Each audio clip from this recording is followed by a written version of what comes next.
Welcome to Atlanta Live. I'm John Pace from the Powerful Living Center, where we're empowering ordinary people to live extraordinary lives. Let's go to music.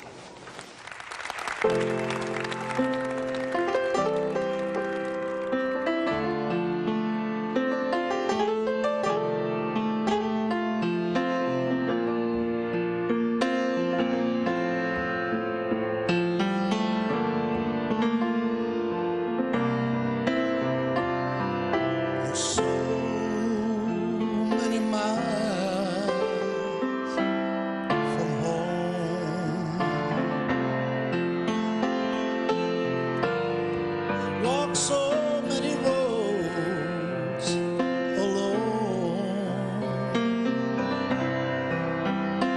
and you know you've lost your way,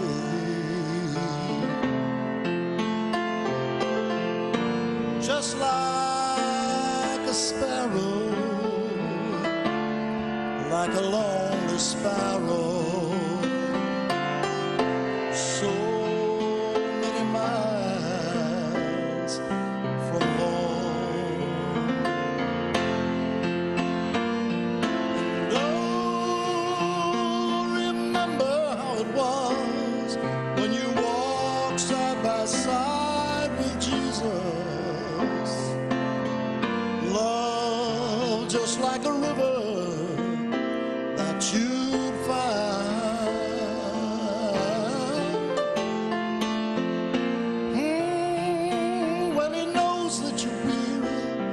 Get your feet back on solid ground and turn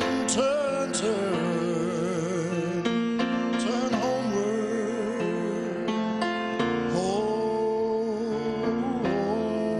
homeward bound.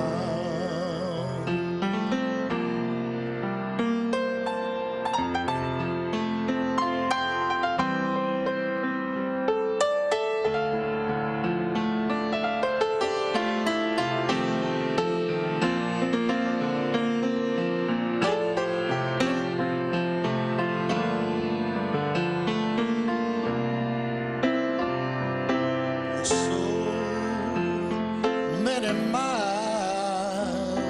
from home.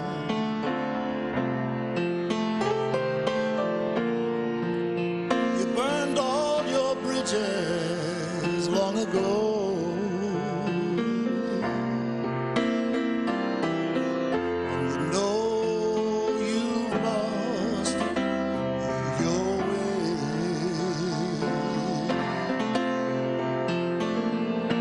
Just like a child, like a wayward child, so many miles from home. And oh, remember how it was to feel the warmth of his touch, yeah.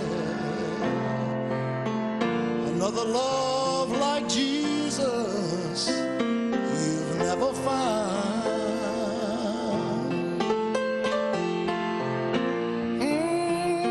When he knows that you're weary, get your feet back on solid ground. Turn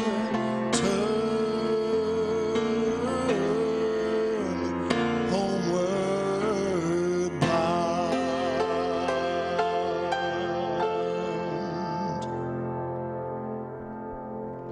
Welcome back to Atlanta Live. Well, our music guest tonight, our first music guest, I want to introduce you to him. I want you to welcome to Atlanta Live, Jesse Cann. Jesse, how you doing tonight, man? Glad to have you tonight. Tell everybody who you are, where you're from, and let's just talk about your testimony.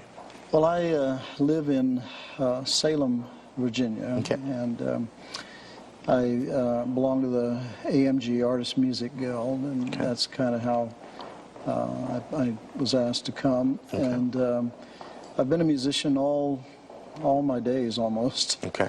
I was converted very late in life, when I was 32, and music was kind of a part of me since childhood. From maybe 4th grade on, I took up trumpet, and so that's my second instrument, and also piano in junior high. Okay. And I came from a family, unfortunately, that had really no spiritual understanding, I think, is maybe the best way to put it. Gotcha. I was an only child, and it was an unhappy family, unfortunately. And so it was almost like 3 folks living together that didn't know each other, and this grew worse over time. And eventually, I began to turn more and more kind of inward and to the music more and more. I grew up in New Mexico and graduated in 1963 from high school, and then went to Albuquerque to go to college. Okay. And this was to get a music degree. Okay. I, during that time, was married. Towards the end of my college career, I got married. And that marriage lasted some 5 years, I think it was. And was playing professionally on the weekends mostly during that time. But this sense of kind of loneliness, I guess, had grown very deep in me from long, long ago, and it kept growing. And I found that I was beginning to drink a little more on the job and that kind of thing. Gotcha. And eventually I just deserted my wife, which I just one day came to her and said, I'm leaving you, and I'm going to do things my way. I'm going to party hardy and have a good time. And so this kind of thinking was, I was a very selfish man, and just deserted her, and really destroyed another human being's life. And I moved in with the band I was playing with at the time, which happened to be named Judas, interestingly, and started to carry out my agenda for happiness as I saw it, and soon got involved with somebody else, and we were married not too long after that, and only 2 months later I deserted her. Jesus. And so all of this brewing inside of me, I guess, the guilt of it was growing, the anxiety of, it's a terrible feeling, like butterflies in your stomach continually. Yeah. I wasn't able to finish my master's degree. I was in another field at the time.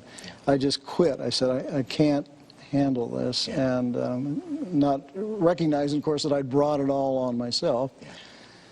I then gave myself entirely to professional music, and of course I played in Albuquerque and then went out on the road a bit and that kind of thing. And some of the bands, especially one who will, I guess, remain nameless, was especially into drugs, cocaine and some other things. And so there was a lot of experimentation that I was doing right along with my whiskey.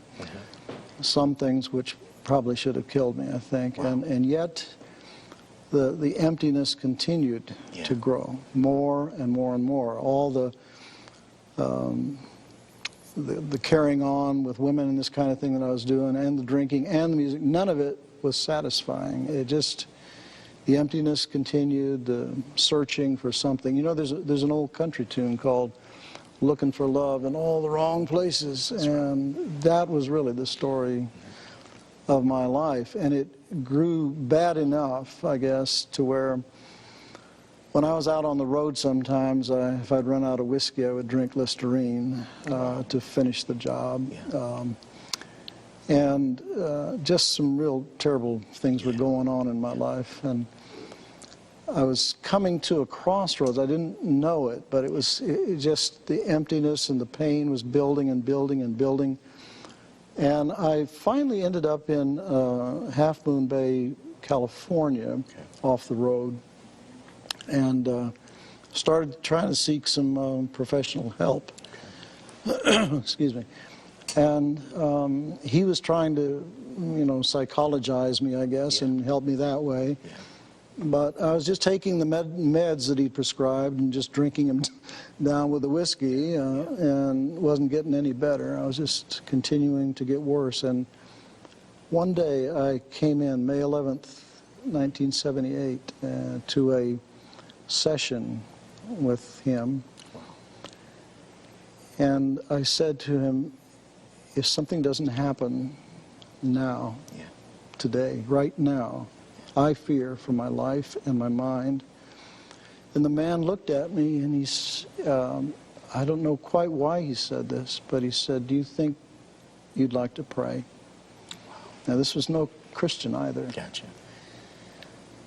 And it's as if when he said that, it dawned on me that I'd indeed been looking in all the wrong places, but I hadn't gone where I needed to go. Yeah.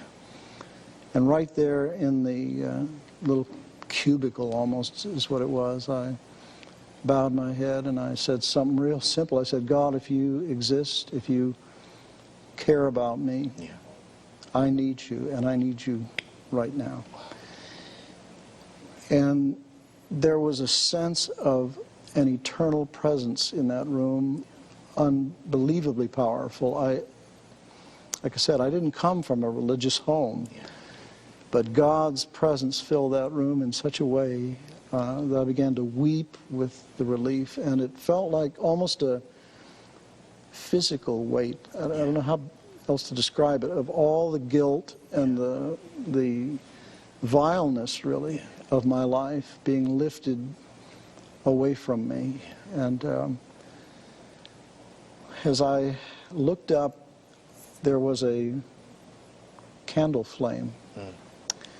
And this experience lasted probably several minutes, and I was just really weeping very, very hard. And then I kind of turned away for a moment, and when I looked back, I was looking into the eyes of Christ. I did not see his face, but I saw his eyes, and I kept saying, take me with you. Jesus. You know, it just overwhelmed me with the love, I guess, and mercy that he'd shown to such a critter as me, you know. And this experience lasted maybe 15 minutes, I guess, all told.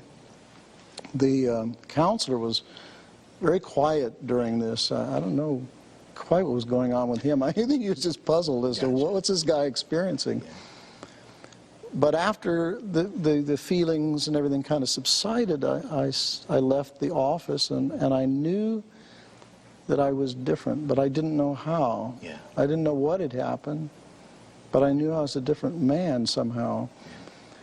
I had a day job at the time, and I went and asked this lady who read the Bible all the time, and I told her about this. And she said, let me show you something in John 3. And she read to me about being born again. And she said, this is what has happened to you. Later on, she said, you're the last person in this office I would have ever expected this to happen to. Jesus.